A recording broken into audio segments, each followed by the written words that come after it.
Bom dia, queridos alunos da 101 e da 102. Estamos novamente com aulas à distância. Quarentena, isolamento. Espero que vocês estejam bem, hein? Estejam se cuidando da saúde, se imunizando, se alimentando bem. Ok? Algumas coisinhas antes de começar a aula propriamente dita. A primeira delas, eu coloquei o trabalho para essa semana ser entregue na sexta-feira, hein? Vocês têm toda a semana para fazer, não é muita coisa, ok?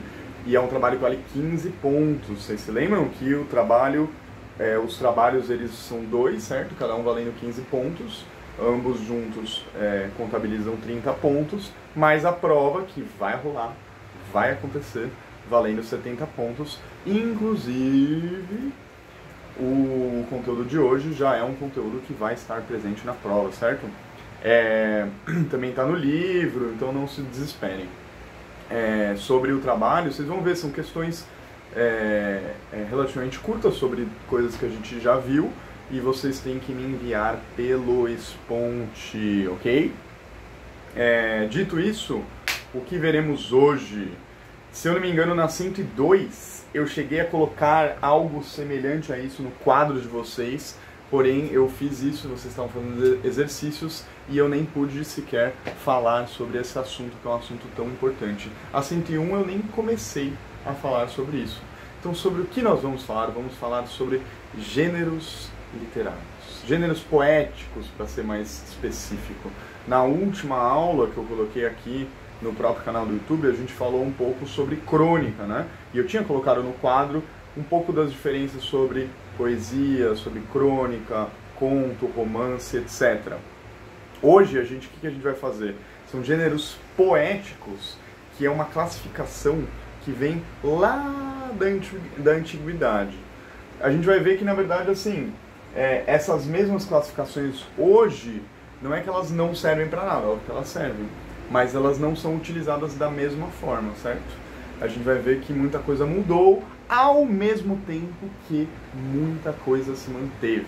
A gente está falando de uma classificação que um cara que se chama Aristóteles, lá em 300, 400 anos antes de Cristo, fez. Ou seja, são mais de 2000 anos atrás que a gente está falando. E essa galera já falava de coisas que existem até os dias de hoje, veja só. Ele tem um livro que se chama Poética, onde ele fala uma série de coisas, não só ele classifica esses três tipos, outros filósofos também faziam isso, e certamente vocês já ouviram falar a palavra épica, ou épico, ou a palavra lírica, certo? Eu já falei em sala de aula, e a palavra dramática.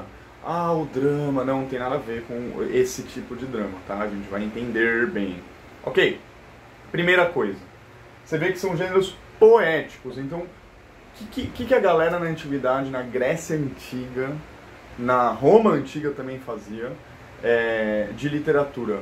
Era fundamentalmente poesia. Então, se a gente for ver, tipo assim, os poemas épicos, as histórias épicas, elas eram, na verdade, poemas, grandes poemas que eram declamados pelos poetas, que eles incorporavam as musas dentro de si. Canta, ó musa! Eles incorporavam as musas dentro de si e declamavam a sua poesia. Eram poemas gigantescos. Inclusive, eu não estou aqui com a minha Odisseia. Os poemas eles eram muito longos e eles serviam para contar grandes histórias. Vou dar alguns exemplos. Eu coloquei aqui que o gênero épico, a poesia épica, eles são compostos por grandes narrativas sobre grandes feitos de grandes homens, em geral um herói ou heróis. E esses heróis, quando eu quero dizer heróis, eles são de fato homens que são considerados superiores aos réis mortais, vulgo nós, certo? Eu coloquei também um exemplozinho aqui de histórias da pátria. Esse desenho eu já vou explicar ele, ok? Não se preocupem. Histórias da pátria, da sua nação, do seu país. Não era a mesma ideia de nação que existe hoje, mas era uma ideia de nação, de pátria, relacionada com a territorialidade, com o seu território, também com sua língua, com seus costumes, etc. Mas não é a mesma ideia de nacionalismo que tem hoje em dia.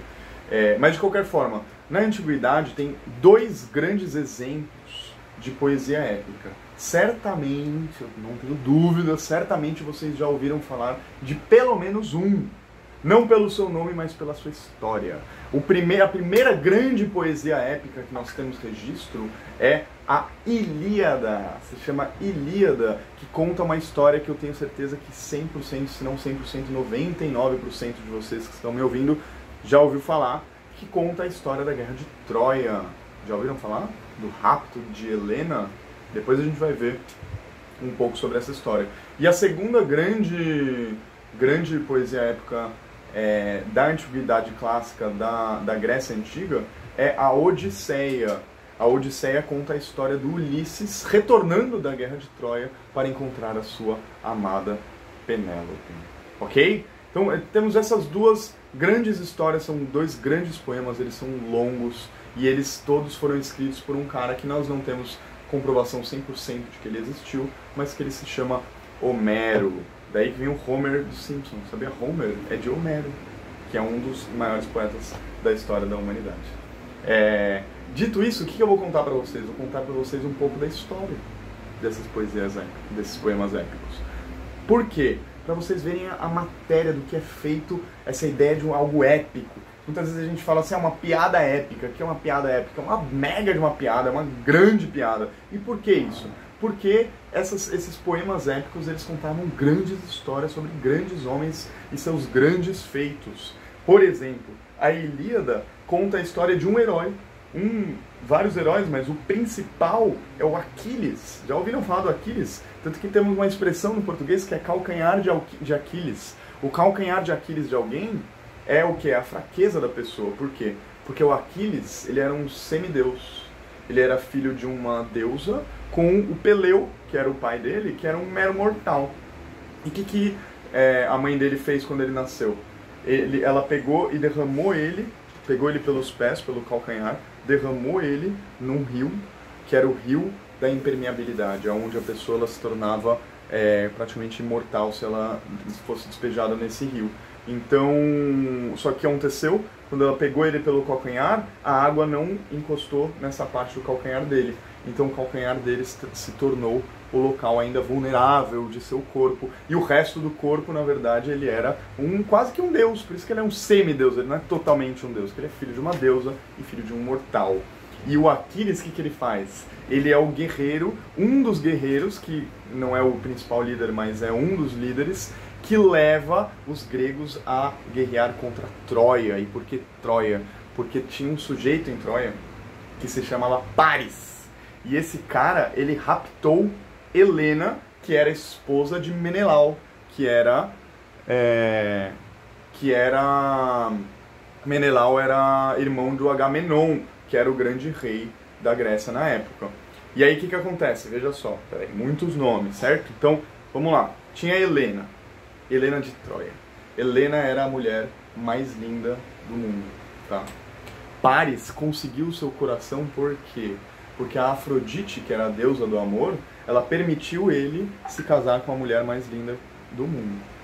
E aí tem toda uma história do pomo da discórdia, uma festa, etc, etc. Paris consegue esse poder por conta da Afrodite e consegue se casar com Helena. Na verdade, ele faz com que ela ele consegue fazer com que ela se apaixone por ele.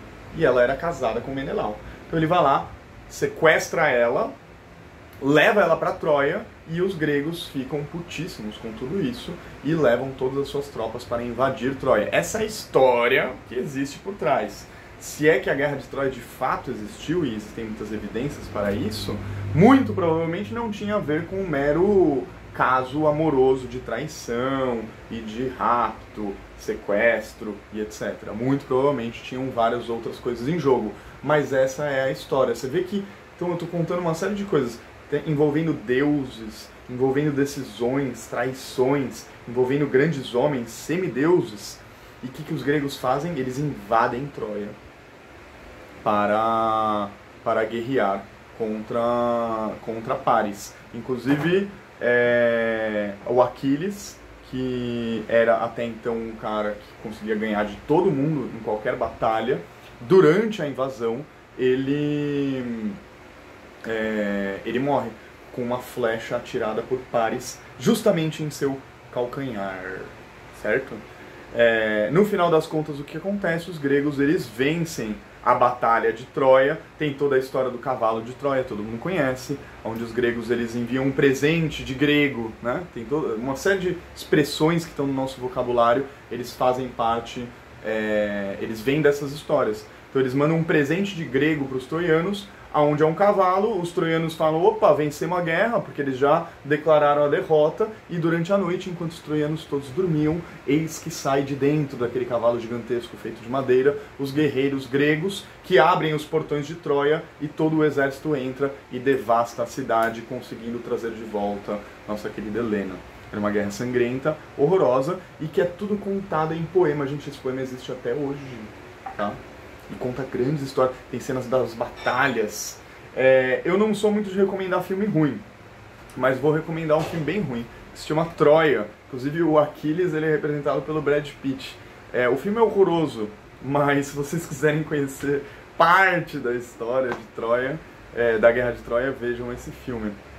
E os gregos, eles voltam para casa vitoriosos. Vocês veem que é uma grande história, não é? Tem uma série de outros elementos na história que não vale a pena contar.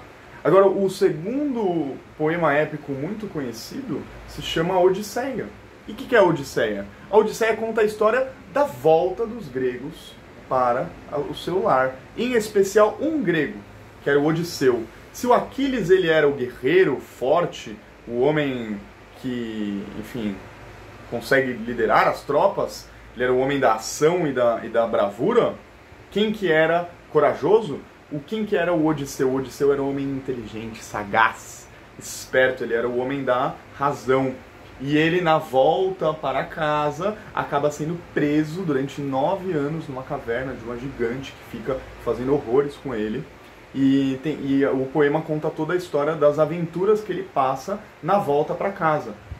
Ou seja, o poema conta uma história de mais ou menos 10 anos, concentrado no último ano, onde é ele pegando um barco para voltar. E aí ele se depara com uma série de coisas, como por exemplo as sereias, o canto da sereia. Tem uma cena famosa em que o Odisseu, ele está num barco, ele consegue uma série de marinheiros para poder remar para ele, e ele fala que ele quer ouvir o canto das sereias. Porque qual que é o problema? O canto da sereia, quando você ouve ele, a sereia faz com que você se jogue no mar e ela consiga te raptar e te comer. E qual que é o grande lance? O canto da sereia, ele é tão lindo e tão maravilhoso que você não consegue fazer mais nada a não ser se jogar no mar. E aí o que o Odisseu faz? Ele pede para os marujos amarrarem ele no mastro, vendar os seus olhos, para ele simplesmente poder ouvir o canto das sereias sem se jogar no mar. Aliás, vendar os seus olhos não, vendar os olhos e tapar os ouvidos dos próprios marujos. Enquanto eles estavam remando, o Odisseu estava lá preso no mastro, ouvindo o canto da sereia, se debatendo para poder se jogar no mar, mas incapaz de conseguir fazer tal coisa. Uma série de outros elementos dessa história que é muito lindo. E na verdade é uma história de retorno ao seu amor, Penélope. E o que Penélope fez durante esses 20 anos? Olha só, em 20 anos, teve 10 anos da Guerra de Troia, depois teve 10 anos da volta do Odisseu, sendo que 9 desses anos ele estava lá com aquela gigante numa ilha fazendo horrores com ele.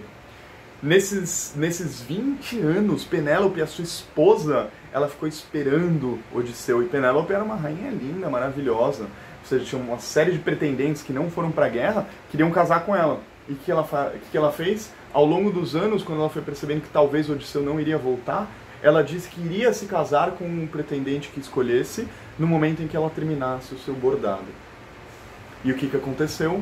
Ela fazia o bordado durante o dia e durante a noite ela desfazia o seu bordado. Por quê? Porque ela tinha um amor incondicional por seu querido Odisseu. Só que conta a história, né? Porque 20 anos... Mas enfim, o que acontece? O Odisseu volta para casa. Enfim, ele volta disfarçado depois de 20 anos.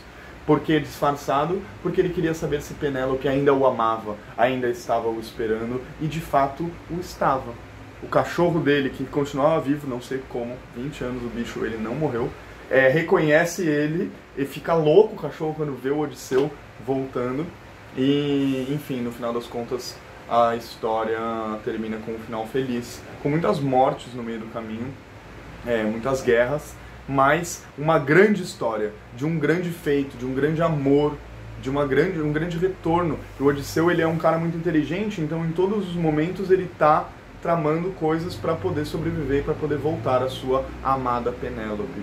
Deu para ter uma ideia do que é um épico? Se a gente for ver ao longo da história, tem vários épicos, inclusive depois da Antiguidade Grega.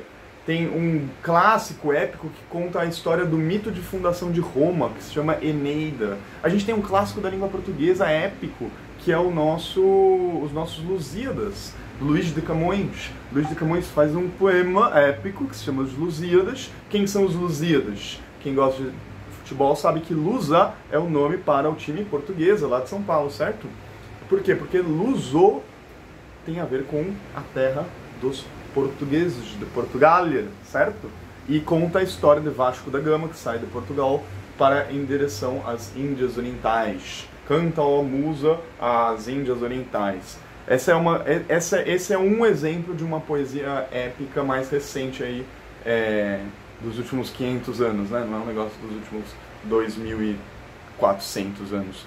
Mas mesmo assim, hoje, o que o cinema fez hoje em dia? Pegou essa estrutura épica de heróis e de grandes feitos e de grandes narrativas e de grandes histórias e transformou boa parte dos filmes em grandes épicos. Star Wars é um grande épico. Star Trek é um grande épico. Senhor dos Anéis, Senhor dos Anéis é o modelo de histórias épicas que sobrevivem até os dias de hoje, falando a nós, certo? Começou lá 2000 e tantos anos atrás, com grandes histórias sobre grandes homens, deuses, semideuses, entidades místicas, guerras, heróis, bravura, inteligência, combates, e que até os dias de hoje seguem muito forte. Deu para ter uma ideia mais ou menos, né, do que é um gênero épico. Se vocês forem ver, lá no livro de vocês tem um pouco sobre isso ali nas páginas 28, começa na 28, mas continua ali na 29 e 30. Tem até a cara do Brad Pitt. Ai meu Deus, olha o que o livro faz. Tem até a cara do Brad Pitt aqui. E tem uma parte da Ilíada que eu não vou ler com vocês, mas recomendo muito vocês lerem. É uma linguagem um pouco diferente, né? Dito tudo isso, gênero de poesia épica. Uma coisinha última, antes de entrar na lírica, na dramática, a gente vai ver que depois, eu falei da cinematografia contemporânea, né? Como eles usam muito da estrutura épica para poder fazer os seus filmes. Boa parte dos romances, vocês se lembram da aula passada que eu falei um pouco de romance, de crônica, etc? Os romances, eles de certa forma também representam essa mesma estrutura épica. Não é a mesma coisa, por quê? Porque o romance ele fala dos dias de hoje, ele fala de homens comuns. Se a gente pega Dom Quixote, por exemplo, Dom Quixote é uma pessoa que não é um Aquiles, entendeu? Dom Quixote não é bem um Odisseu, ele não tem nada de semideus. Dom Quixote é um cara comum, inclusive meio doido, né? Só que é um romance que conta uma grande aventura, não de grandes feitos no caso, de feitos, né? Ele luta contra os moinhos de vento, mas só para falar que até os dias de hoje os gêneros literários contemporâneos modernos se apropriam muito das ideias da épica para poder fazer a sua literatura. Ok? Professor, você vai cobrar detalhes da Ilíada na prova? Não, obviamente que não. Mas eu quero que vocês tenham noção básica das características de cada um desses gêneros poéticos. Ok? Vamos direto para a lírica e depois para a dramática. Agora é um pouco mais curto, veja só. Lírica. Poesia lírica. O que é lírica? Vem da palavra lira, que é um instrumento musical. Eu, com todos os meus dotes desenhísticos, tentei fazer uma lira aqui. Vocês veem o que é uma lira? Já viram esse instrumentozinho? É como se fosse uma harpa. Já viram uma harpa? É uma mini harpa. Em última instância, o que é? É um violão da antiguidade, meu. Uma guitarra de 300 e 400 anos antes de Cristo. Por que vem qual que é a relação entre esse instrumento musical e a poesia lírica? Veja só. A poesia lírica era uma poesia declamada junto da lira. Se eu tivesse um editor de vídeos agora, eu ia colocar um... E que eles faziam com essa poesia? Eles basicamente expressavam os seus sentimentos ou ideias. O gênero poético lírico, ele é mais ou menos próximo de qualquer poema que a gente vê hoje em dia. Tipo assim, não é só sobre sentimentos, né? Expressão de sentimentos e ideias. Não é só sobre sentimentos e ideias. Você pode, na verdade, expressar o que você quiser, mas ele tem versos. Em geral, não sempre. Ele trabalha com rimas. Tem sempre um ritmo envolvido na declamação do poema. E como eu já disse para vocês algumas vezes, eu sempre pergunto, nas primeiras aulas, quem é que gosta de poesia? Ninguém levanta a mão. Quem é que gosta de música? Todo mundo levanta a mão. Por quê? Porque, na verdade, a gente tem uma dissociação muito grande entre essas duas coisas, mas, na verdade, elas são duas coisas muito próximas. Poesia e música. Em geral, música ela é composta de poesia, meu. Música boa é poesia pura. Se vocês forem ver lá no livro, na página 32, tem um poema de uma poeta também da antiguidade que se chama Safo. E sabe de onde que era a Safo? A Safo era da ilha de Lesbos. Exatamente. E ela fazia poemas eróticos. E é justamente daí que vem a palavra lésbica. Porque tinha um mito de que tinham muitas mulheres, enfim. E Safo também, pois é. Mais verde que uma erva, igual aos deuses esse homem me parece. Diante de ti sentado e tão próximo, ouve a doçura de tua voz. E o teu riso claro e solto, pobre de mim, o coração me bate de assustado. Num ápice te vejo e a voz se me vai. A língua paralisa, um arrepio de fogo fugaz e fino corre minha carne. Enevoados os olhos, tontos os ouvidos. O suor me toma, um tremor me prende. Mais verde sou do que uma erva e de mim não me parece a morte longe. Tá vendo que ela está falando praticamente do amor. Ela se depara com uma outra pessoa que ela fica louca. Ela fica mais verde do que uma erva. O suor me toma, um tremor me prende. A língua paralisa, um arrepio de fogo fugaz e fino. Tudo isso escrito em outra língua, tá? Foi uma tradução da nossa querida Safo de Lesbos. Eu não vou falar tanto mais sobre o gênero lírico, por quê? Porque foi basicamente o que a gente viu ao longo do bimestre inteiro, né? Nos bons momentos em que estávamos juntos. A gente viu muito poesia, vimos muito mais poesia do que prosa, certo?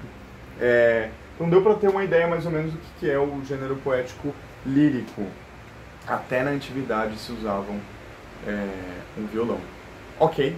Agora o gênero dramático. Isso vale a pena a gente falar um pouco mais, porque a poesia dramática ela é também digamos assim, uma forma de expressão das mais utilizadas até os dias de hoje. Drama. O drama. Oh meu Deus, pare com esse drama. Não tem nada a ver com o gênero dramático. Na verdade tem um pouco a ver, depois a gente vai explicar, mas não é propriamente isso. O drama, antes de ser um chororô interminável, o drama, ele é a encenação no palco, ele é a ação representada por pessoas que encarnam personagens e através do diálogo conseguem contar histórias. Veja só. Então, o gênero dramático, o que ele é em última instância? A poesia dramática, ela é o texto que é utilizado para o teatro. Ah, professor, eu nunca vou no teatro, não gosto de teatro. Ah, cara pálida, tu vê TV e acha que é o que aquilo ali? Hein? Filme, novela. Antes de ter filme, de ter novela, tinha teatro, meu filho. Ok? Então, eu coloquei aqui a divisória mais clássica que existe, que também foi discutida pelo nosso querido Aristóteles, entre comédia e tragédia. O que o Aristóteles falava? Ele falava que a comédia, ela era o gênero dramático que tratava de homens inferiores. Literalmente inferiores. Pessoas que são inferiores à média comum. E a tragédia tratava de homens superiores. Em geral, de pessoas que faziam parte da nobreza, da elite, etc. Sim, é uma visão bastante elitista, digamos assim, mas se você for ver na prática como é que era, em geral a comédia ela tentava escrachar setores da sociedade, ao passo que a tragédia falava de homens e mulheres que são todos da elite, como por exemplo uma das tragédias mais famosas, que talvez vocês já tenham ouvido falar, é a história de Édipo Rei. Édipo era o nosso personagem principal, que quando ele nasce, a Pitonisa, que é uma espécie de sacerdotisa, diz para sua mãe, que era... Ai meu Deus, esqueci. Esqueci o nome da mãe do Édipo. Tudo bem, já vai... Jocasta. A Jocasta vai na sacerdotisa e a sacerdotisa olha para ela e fala: minha filha, você tem que matar esse bebê agora. Por quê? Porque esse bebê está condenado pelos deuses e pelo destino a casar contigo e matar o teu marido. Ou seja, matar o teu pai, quer dizer, o pai dele, né? Pai da criança, e casar com a mãe. Estranho? Estranho. Porém, é o que os deuses dizem. E o que acontece, qual que é o problema da mitologia grega? O problema da mitologia grega é que a vontade dos deuses são vontades quase que humanas. E se está colocado no destino, aquilo invariavelmente vai acontecer. E o que acontece com Édipo? Ele literalmente mata o pai dele e casa com a mãe dele. Brincadeira? Não é brincadeira. Veja só. A mãe dele, ao invés de seguir as orientações da Pitonisa, ela deixa ele amarrado numa árvore para morrer, porque ela tinha compaixão pelo bebê e falou assim: não vou matar ele, então eu vou deixar ele amarrado num lugar. E aí o que acontece? Uma outra pessoa encontra ele, uma família, leva ele para casa, um bebezinho, e cuida dele. E ele cresce como um jovem qualquer, sadio e feliz, na companhia dessa família pobre e normal. Jocasta e seu marido continuam vivendo tranquilamente. Esqueci o nome do pai dele, mas eu vou lembrar, talvez. Dito isso, 18 anos mais ou menos se passam. Um belo dia, o rei estava caminhando próximo à sua terra e encontra um homem que eles brigam e ele mata o rei, morre. E toda a cidade de Tebas fica sabendo da morte do rei e Jocasta fica louca. O que acontece? Vou resumir a história, tá? Um homem, ele chega em Tebas, conhece Jocasta, se apaixona por Jocasta e casa com Jocasta. Quem é este homem? Este homem é ninguém mais, ninguém menos do que o jovem Édipo, que por sua vez havia matado seu pai sem saber que era seu pai, entendeu? Ou seja, era um destino cego. Você não sabe o que vai acontecer, mas você vai fazer aquilo. Ou seja, o seu destino está predestinado pelos deuses antes mesmo de você saber. Não importa o que você faça, não importa o que você queira, não importa o seu desejo, o seu livre-arbítrio. Por quê? Porque os deuses comandam o seu destino. E é isso um pouco do que o nosso drama do Sófocles, que é o autor da peça O Édipo Rei, está querendo dizer um pouco. A mitologia grega tem disso, né? Os homens não são nada, os deuses são tudo, eles comandam as nossas ações. E o foda é que os deuses também têm características humanas, não é que nem o Deus da Bíblia, da religião cristã, hein? São deuses mais humanizados, digamos assim. Cheio de contradições, de problemas, de ciúmes, de vaidade, vícios e virtudes. Ok? E o que acontece quando ele descobre, então, que o seu destino foi cumprido, ou seja, que ele matou o seu pai e que ele se casou com a sua mãe, ele fura os seus olhos. E esse é o momento auge da peça, é o momento auge da nossa tragédia, o Édipo Rei. É o momento do autorreconhecimento. Ele se reconhece e ao mesmo tempo fura os seus olhos. É o momento da catarse, é o momento da purificação, onde tudo se revela aos olhos, tanto dos espectadores quanto dos próprios personagens. Não é incrível isso? Se vocês forem ver esse gênero e as peças, os dramas feitos na antiguidade, até os dias de hoje ecoam nos filmes, nas próprias novelas, de certa forma. Então, basicamente, o que é o gênero dramático? Fala e ação, né? O teatro, uma peça. Ok?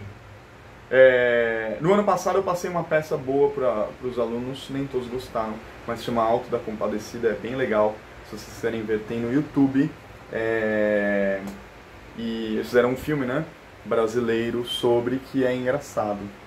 Mas enfim, dito tudo isso, vocês vão ver que no livro também tem a parte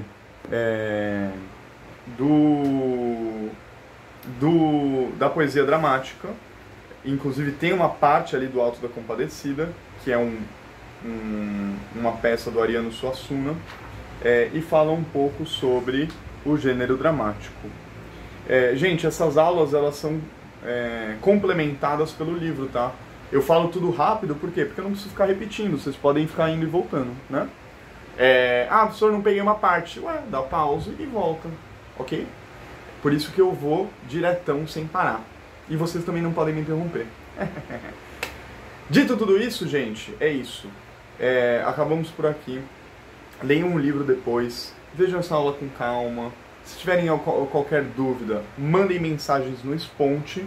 Mas, por enquanto, é isso. E cuidem-se. Não saiam de casa a não ser para o absolutamente essencial. Lavem as suas mãos. Se cuidem, cuidem dos seus avós, das suas mães, dos seus pais, dos seus irmãos, dos seus amigos, que nós vamos atravessar isso. Nós vamos atravessar isso. Ok? Um beijo, 101, 102, estou com saudades de vocês. Até mais.